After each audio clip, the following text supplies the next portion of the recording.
All right.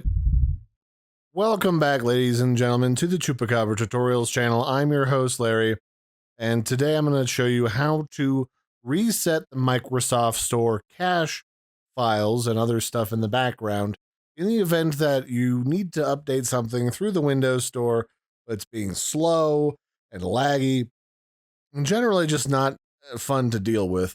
So the way that we do that is just close it if you can and hit Windows R to bring up the run command. And then we're going to type in wsreset in order to reset the Windows Store.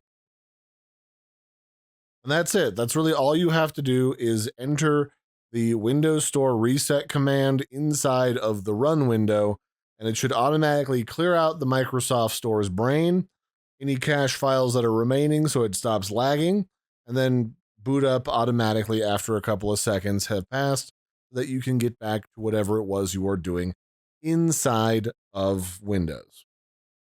And yeah, that's about it.